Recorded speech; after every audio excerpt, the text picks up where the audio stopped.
What if I harm myself or another person? What if the person that's walking down the stairs behind me pushes me down the stairs? What if I push the person that's in front of me? What if my spouse gets a horrible disease? I'm such a screw up and failure. I'm selfish. I'm incompetent. 90% of people admit to having strange, intrusive, upsetting thoughts like these. And if it's the same for you, there's nothing wrong with you. You're not alone. Having intrusive, upsetting, disturbing thoughts is part of what it means to be human. Stay tuned to learn more about this.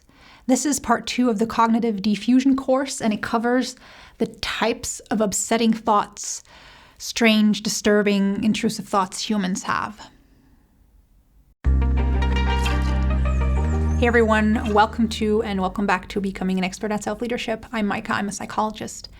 And just yesterday I found a dead bird in front of my window. I showed it to my husband and he said, well, we'll have to clean it up soon. And then he chuckled and said that he just saw a passing mental image of himself just shoving the bird off my windowsill and the bird falling and landing on the terrace of our neighbors below. We both laughed loudly at the absurdity of that thought. That would be such a rude thing to do. But because Thomas had that thought, that doesn't mean he actually had the intention of doing that or that it's an expression of his character. He just shrugged it off as an absurd thought. Some intrusive thoughts are worse than that, but even so, they're nothing that we need to get worried about or hooked onto. An intrusive thought refers to any inner words or mental pictures that you don't want to have, that you find disturbing or upsetting. Next, I want to discuss different categories of intrusive thoughts, and I will be giving examples for each of these categories so you feel less alone with your own intrusive thoughts, and to show that they're nothing that we need to be afraid of or worried about. They're just thoughts. And the first category are morally repugnant intrusive thoughts. This could be thoughts or visualizations centering around self-harm. What if I kill myself? It could be thoughts about harming others. What if I hit someone with my car? Or if you're cutting vegetables, what if I stab someone with this knife?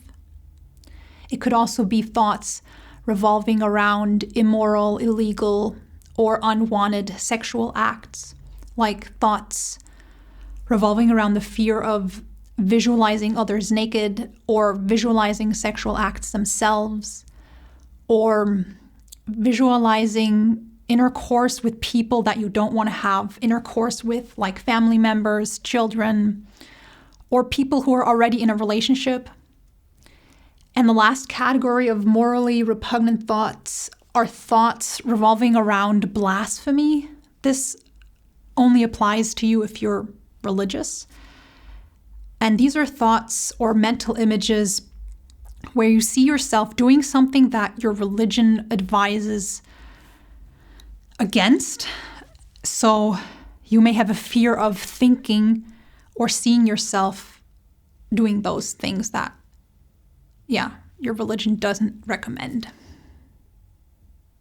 The next category of intrusive thoughts revolves around thoughts that seek definite knowledge and certainty, and especially in areas where it's hard or impossible to know something with certainty. So this is when our mind gets hooked in thought loops about our beliefs. What do I believe? How can I be sure that this is really what I believe? What's the nature of reality? What's it like? How can I be sure? What's the purpose of life? What's my real sexual orientation? Humans also commonly have intrusive thoughts about insecurities, flaws, and mistakes. These are thoughts like, am I good enough? Will I be able to do this? Am I doing what I do for the right reasons? They can also sound like, I'm not good enough. I'm behind in life. I did all the wrong things. I'm too disorganized and unmotivated.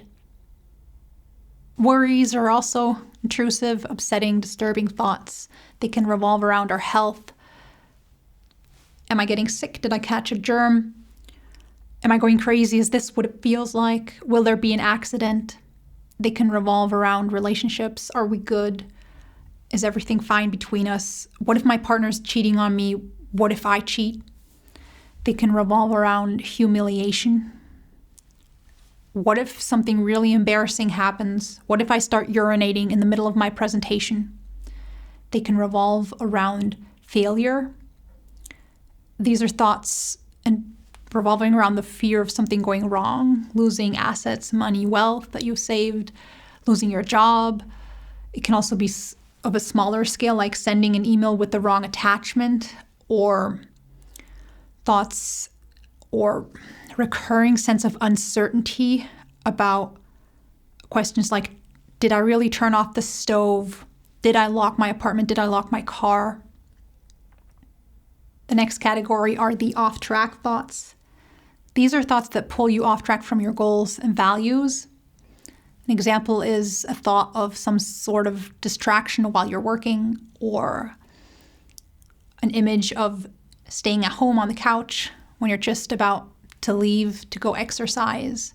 It could be a thought of smoking when you've stopped.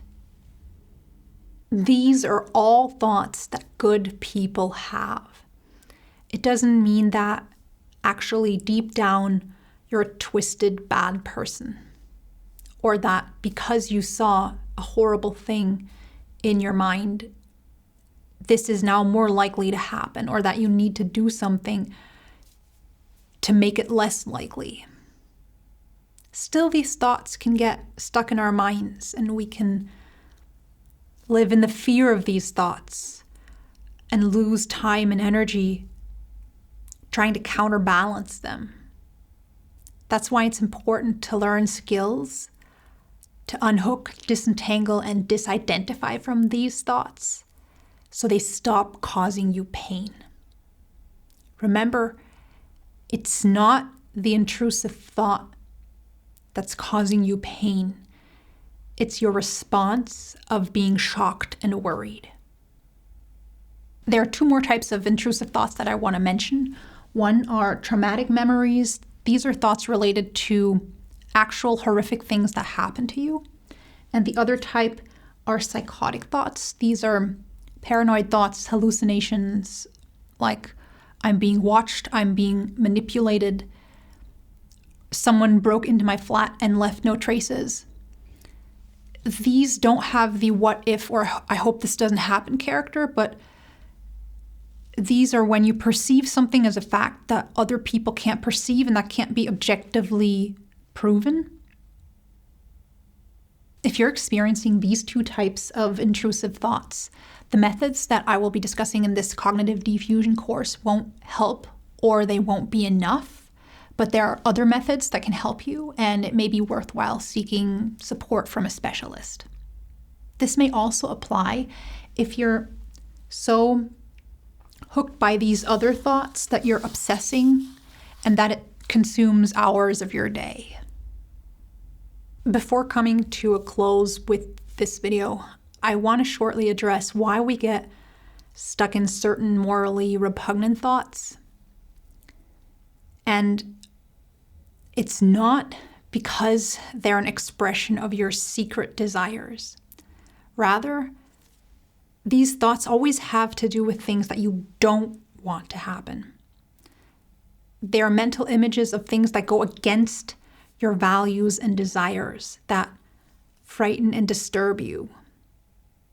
In other words, these thoughts are not an expression of something that's inside you that you may want, that shocks you, or that you don't want to be wanting.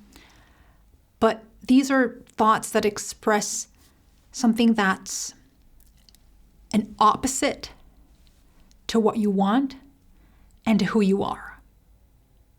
People who feel upset and bothered by these types of thoughts and try not to have them are well-meaning people, kind and gentle. They're not aggressors. And the reason we get hooked by these thoughts is precisely because we're trying not to have them. We're forcing them out, trying to force them out. Never works. An intrusive thought is never about something neutral, like thinking of a teacup. Those thoughts don't get stuck in our mind because we don't enter that tug of war with it. We don't try to fight it or get rid of it. When we obsess about intrusive thoughts, it's not a sign that we are losing control, which is what it sometimes feels like to some people, but it's a sign that you're trying to have too much control. It's a sign that you think you should have absolute control over your thoughts. I've talked about the myth of absolute emotional and cognitive control before. I will link the video up here and in the description. So we can't control our minds to the extent that we can decide not to have certain thoughts. That's just not how the mind works. We also can't delete them. There is no delete button in the mind. What we can do is we can unhook, unstick, disentangle, unblend, and disidentify from these kinds of thoughts. Keep your eyes open for my next videos to keep learning about this skill and everything that's important to know about it. If you'd like early access to the videos that I'm creating for this course and access to additional material, a questionnaire, videos, downloads, follow the link in the description that leads you to my e-learning platform where I upload all of that. For now, thanks for watching. Till next time, which will be about how to know when you're hooked by an upsetting thought. Take care, and remember, the discomfort of intrusive thoughts doesn't lie within the thought itself, but in how we respond to it.